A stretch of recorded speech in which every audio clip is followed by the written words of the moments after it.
Going flawless is not easy. You have one bad game, and you have to start the whole card over. And that one bad game can come down to one bad round, which can come down to one bad decision or one small moment of bad luck. Trials is a game mode of moments. One moment can create a snowball effect in so many ways. Being on the top of your game is crucial because whether or not you go flawless depends on whether or not you can consistently make the right decisions. With so much at stake, it's natural to feel a lot of pressure. Pressure that, rightfully, locks a lot of people out of even just the possibility of going flawless. The stakes are very, very real, and oftentimes teams can lose before they've even begun just from self-sabotage, whether it's incorrectly assuming a game will be a washout before it's begun or overhyping themselves to get the job done. Setting yourself up for failure like this makes it impossible to develop the calm, cool, and collected demeanor of the very best in the game. If you're someone who gets nervous or has a temper, you're going to have to become as calm as a Canadian when they've contracted a case of coronavirus for when those intense moments come. Let me show you how. Hi, my name is Ascendant Nomad, and I'm your advocate for socialized healthcare. God damn it.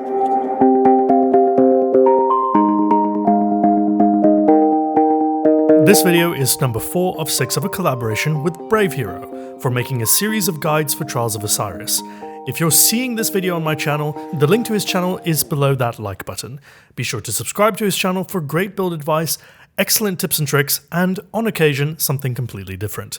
If you're seeing this video on BRAVExHERO's channel, hello! Hope my bedside manner is convincing enough to help you get good. Links to my channel below as well. Now, to the video at hand.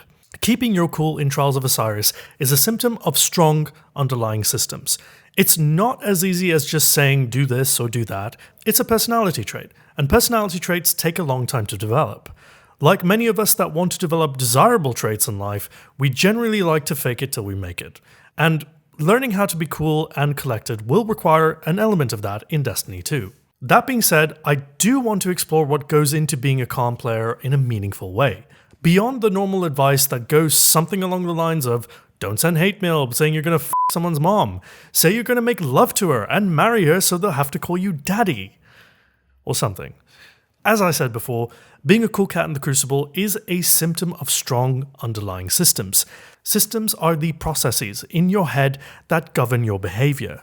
They're the sequences of action, reactions, perceptions, and conclusions that you come to based on how events unfold around you.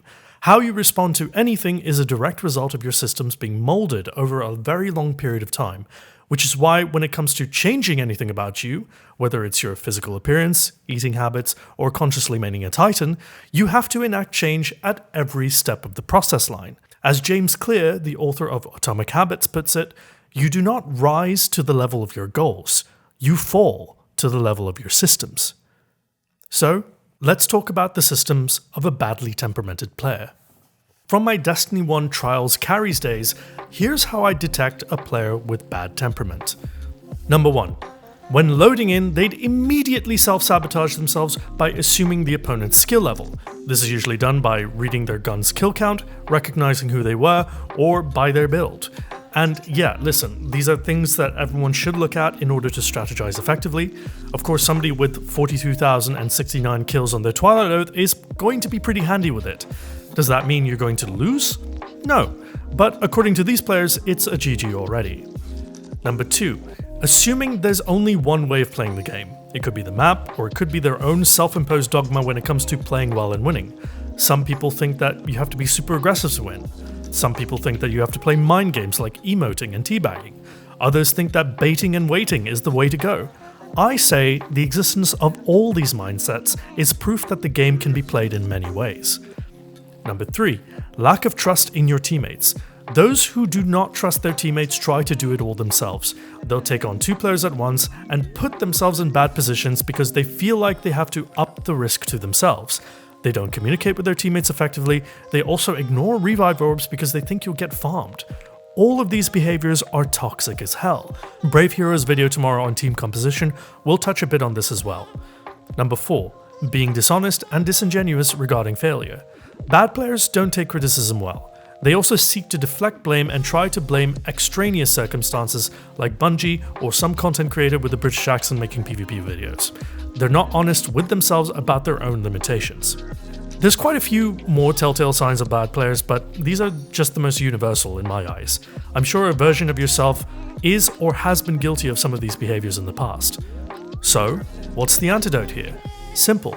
We adopt the systems of a good player. We fake it till we make it. Number 1. Instead of sabotaging yourself and the team's morale, take the information in the loading screen and strategize with it. That guy with 42,069 Twilight Oath kills? Alright, let's maybe not engage him with a sniper. 2 shotgunners? Let's take them at range. Use the info, but don't prejudice your perception of it with emotion, and pay close attention to the game that's actually in front of you. On the off chance that Drewski is having a bad day with the sniper, you don't want to miss out on the chance to dominate him because you were too busy feeling sorry for yourself and your matchmaking RNG. Number 2. There is no one way to play the game. And if you only know how to play one way to win, you are never going flawless in Trials. Your opponents will have all sorts of tricks up their sleeves, and you need to understand them. The top players adapt to their challenges, and you should too. Find out the best way to counter that mountaintop sunshot user, that team of revokers, or 3 handheld supernova crutchers. Every build and every player has their weakness. Target them and beat them. Number 3. Trust your teammates, but focus more on just winning your ones. That means brush up on the basics of positioning, aiming, and managing the fight. If your core gunfight skills are solid, it becomes a lot easier for your teammates to trust you and vice versa. Trust is symbiotic in nature. You can do your part by not standing out in the open against a team of Erentils. Number 4. Be honest with your own failings and adopt a growth mindset. You're not going to win every round. You're statistically unlikely to go flawless the first time around. Taking every match as it comes and learning from your mistakes is how you become better. Having a bit of perspective helps to take the sting out of losing, and by extension, it helps you to reconcile with the unfortunate events much quicker. Now, I understand that all of what I've just said is very big picture stuff. What about the heat of the moment? How do I keep cool in the middle of games? That's surprisingly easy. Leave emotion at the door and focus on doing the best job you can possibly do. Don't worry about your place on the leaderboard. Don't worry about the result. Accept that not everything you do will go to plan. Accept the bad netcode and dodgy matchmaking.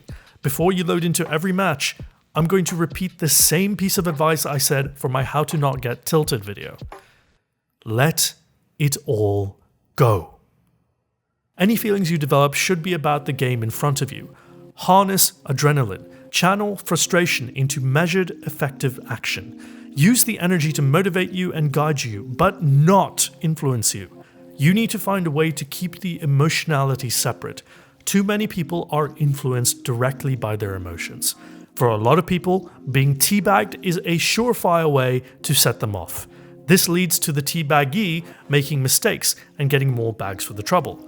The teabaggers know this. That's why they do it. Being easily manipulated emotionally is how most people lose games. Getting frustrated or emotional about anything is the best way to jeopardize your team's hard work. Catching feelings towards the last few games in your card is a very, very bad idea. The best way to counter this is to program the following sentence into your brain. Everything I do is for my team. Everything I do is for my team. If you run off that modus operandi, you reframe every action in the context of your team and how you can serve the mission. And often just thinking about it puts you at a higher level than most. Good players are concerned with landing shots. Great players know that they won't all the time. They focus on the team. Everything I do is for my team. It's cheesy. It's probably badly worded. It's something a self-important content creator would say. But it works. And it will help you stay cool, which will help you go flawless. And that's it for this video. If you liked it, you know what to do.